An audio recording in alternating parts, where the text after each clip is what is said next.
else slightens different. For most, it only means death. For some have adapted to the new environment and changed with it. Evolution has its course.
As long as you're happy about it.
Look, an emergency box from the once was. A rare sight.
That pipe looks weak.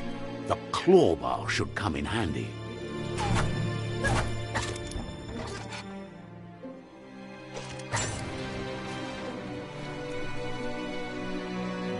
Whoa! It's time to find a way out of this place. No, really, I mean it.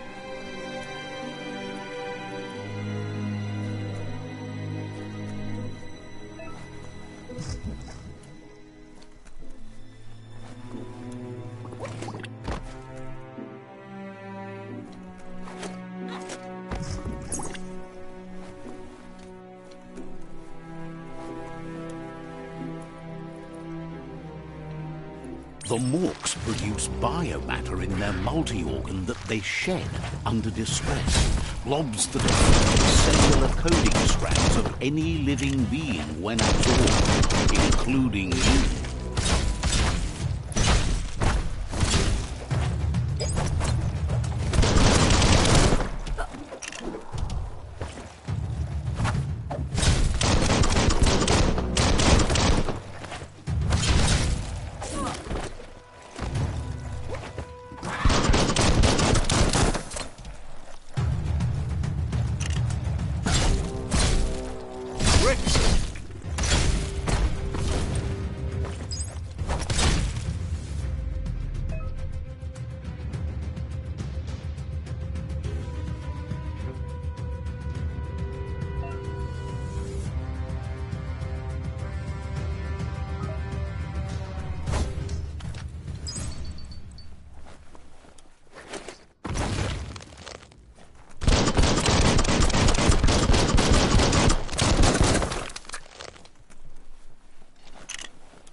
Cross those arms.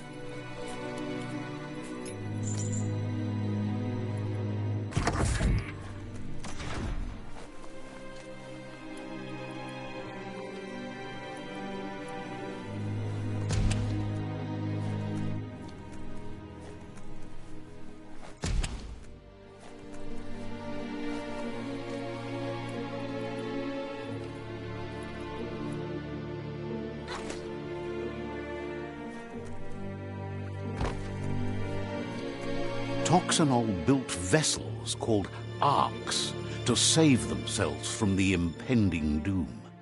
But was it too late? It is only from the flight logs of the single ark they left behind that we know other arks traveled through the sky and beyond. It seems those that came before us never lost hope in finding a new home for their kind.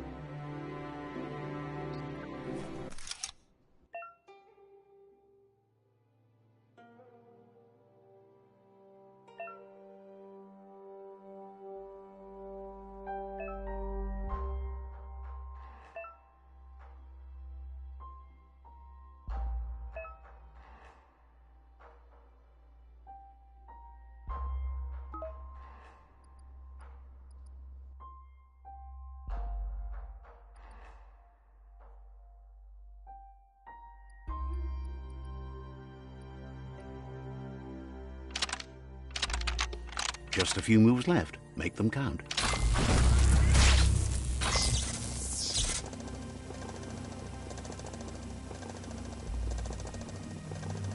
There are few records of the chain of events that led to the big apocalypse eons ago, but it's clear the world wasn't prepared for how recklessly the Toxanol Corporation would make its mark on the world. Their rare earth mining and nuclear industries generated tons of waste, and without consideration for the future, they dumped it all in landfills until they ran out of space. That's when they made the big mistake. They began dumping the toxic waste in the surf just off the coast instead, assuming that it would sink and decay with time. And they were right. But no one was prepared for what was about to unfold. Once in the surf, the radiation interfered with the genetics of the wildlife and created bizarre mutations in their offspring. It had an inconceivable impact on biodiversity and the entire ecosystem. The world as they knew it crumbled as nature retaliated. It would never be the same again, and what remained of it became ours.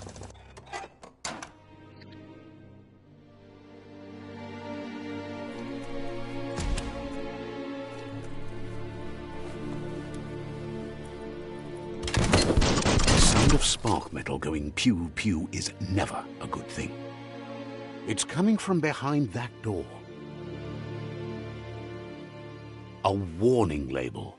The box looks like a potential brain melt.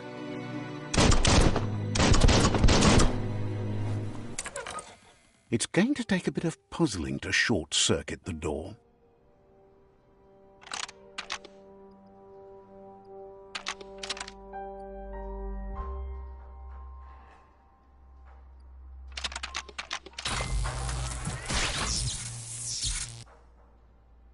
There you go.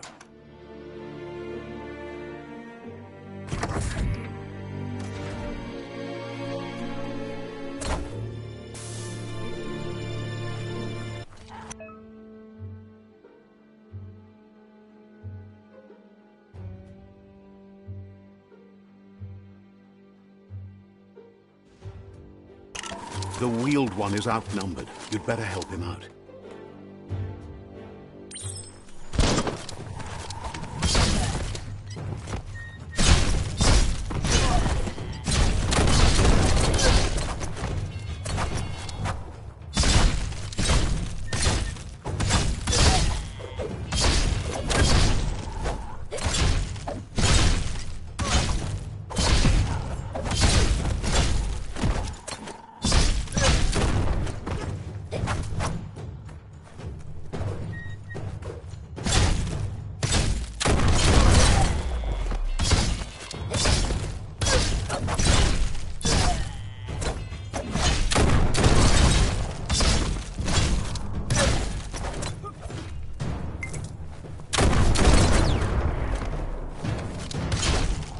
The last of them. Let's talk to the wheeled one before backup arrives.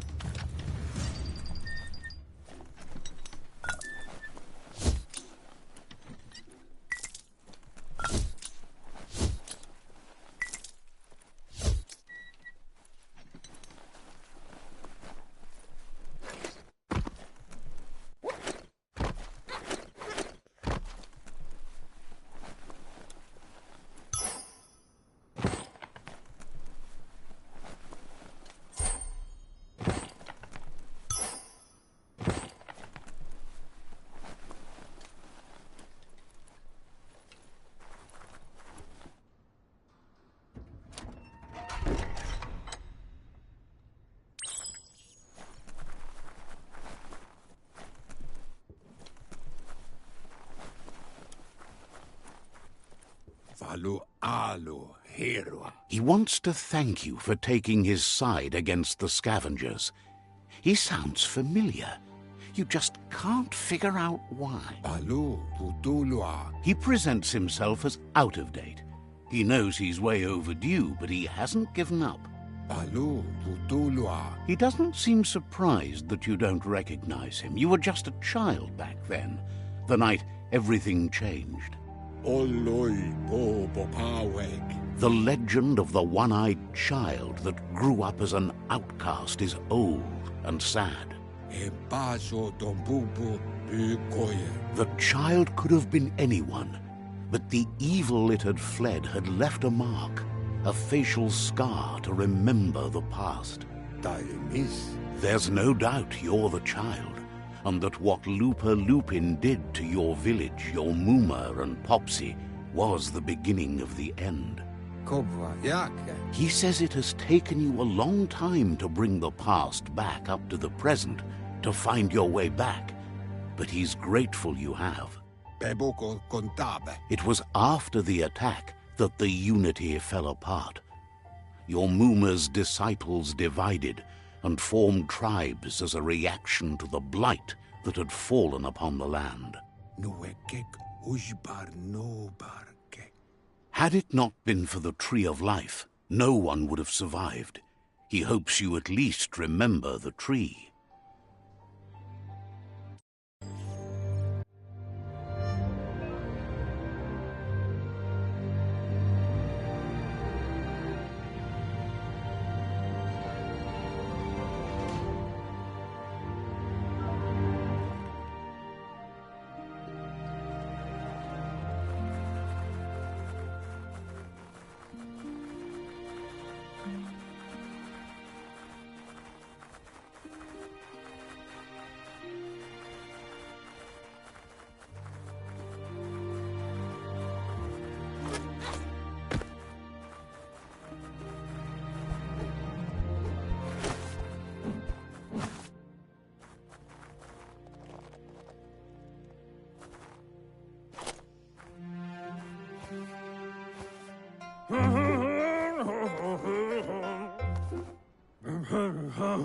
Asks if you were tired, as it's a bit of a hike here from the village.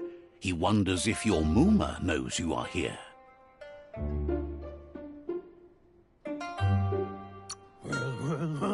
You're such a good child, so you probably did. Even the young forget. He understands why you came all the way out here, to see them, the potato people.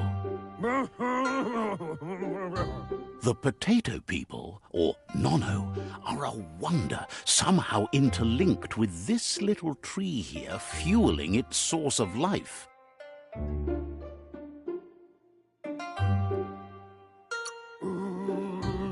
Magic?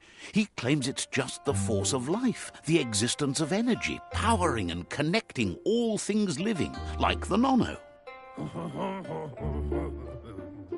The Nono prefer to hide in glitter grass. He says you should get over there and ruffle it. See